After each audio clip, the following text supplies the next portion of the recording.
disorder, excuse me. Professor Benjamin Bloom is probably the most important behavioral psychologist ever to live. I mean, maybe not quite as much as Pavlov and Skinner, but he really implemented the system in education in the United States. And he was the author of the Taxonomy of Educational Objectives. And I know that doesn't mean much to some. It means a lot to teachers. They know. All teachers have to go through that, Bloom's taxonomy. And just to give you an idea of how blatant they are, Benjamin Bloom said the purpose of education, and I often say this to parents, really, listen to this. You think the purpose of education is reading, writing, and arithmetic?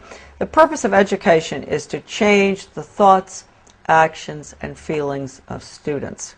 How blatant they are. Benjamin Bloom said the purpose of education, and I often say this to parents, really, listen to this.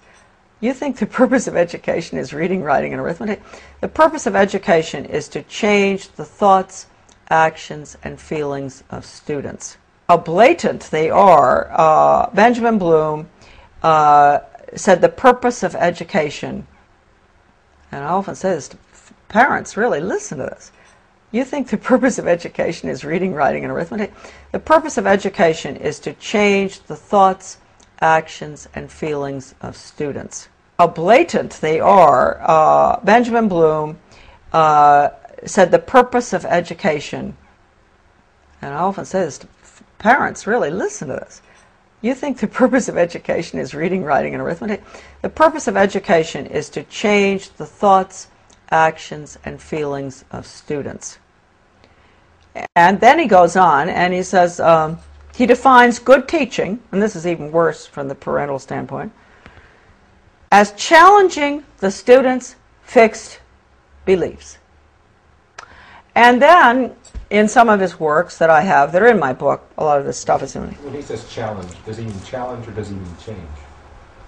Change their fixed? Yeah, through challenging. It's through challenging. You go up against them, and you change them. And you asked a good question, because then he goes on in one part of the taxonomy that is in my book.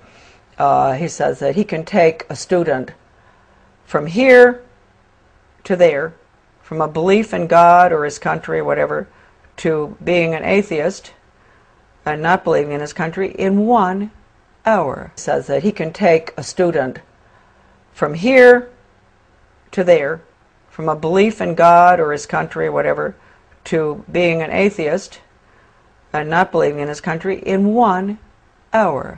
It was designed to fuck up the kids, take their morals away by posting all this sexuality. You got the government that want to teach kids sex at 5 years old and teach them how to masturbate.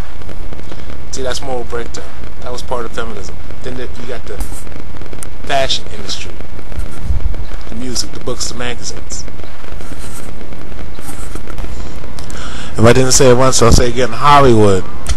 Look how they portrayed men on TV. They portrayed men to be idiots, buffoon, immature, effeminate, while they placed the women to be perfect, infallible, beautiful, smart, intelligent, more mature, and more together, more flawless. That was part of the division between the sexes. Now a lot of women think they're better than a man and above a man. That's what I mean by being placed on the pedestal. And let's talk about the justice system. If a man is accused of crime and a woman is accused of the exact same crime, a man will have to actually prove it, be on point. If he's making any accusation against a female, don't have to be on point. She can just say any old thing. It doesn't even have to make sense, and the police will believe her. Example: domestic violence. False allegations of rape. in my estimate, 90% of most rape cases are false.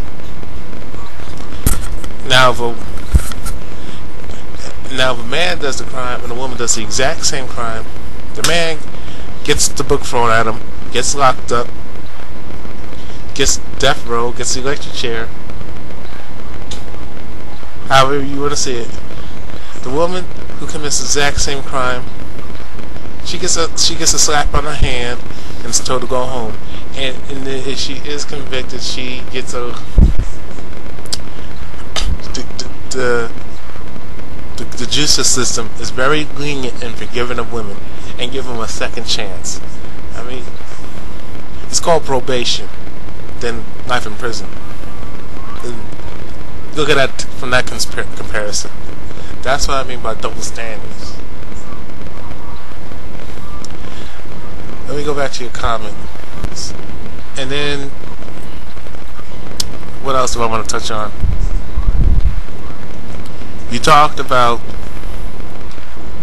how feminism has placed women on the pedestal if she has a lot of beauty. In that regard, yeah. That goes back to the sexual effeminization of females. Getting this ideology of men worshiping women. And the other ideology of women worshiping men who have looks, stats, money, fame, and then you got peer pressure. Now, you did say that there's a few organizations. If I didn't say it once, I'll say it again. That's only a few. That's only a few. That's a needle in the haystack. Speaking about the majority, feminism, as I'm reading here, does not value men and women equally. That's a lie. To see ideas of feminine, nurturing, gentle, graceful, and caring, no, that's not the case. There's nothing positive about feminism. Feminism is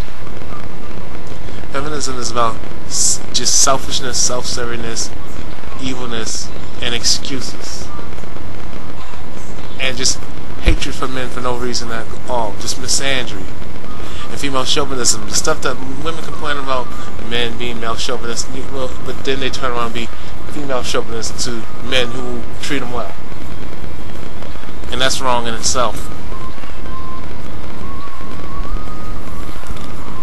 And this is what and someone who's feminine is viewed as weak, and that's the problem right there. If a woman cries, everybody feels sorry for her. She got all the support, nothing and intention. If a man cries, he's weak, he's a pussy, he's a bitch. He needs to man up. He needs to keep a bottle up inside, and then people wonder why a motherfucker would just snap out and kill somebody. He wonder why somebody would just go into a bank, go into their job, go to their school, go to their class, any public place you can think of, and start shooting up and even blowing it up, setting it on fire. People wonder why these things happen. It's the way we treat each other. That's why I'm against feminism.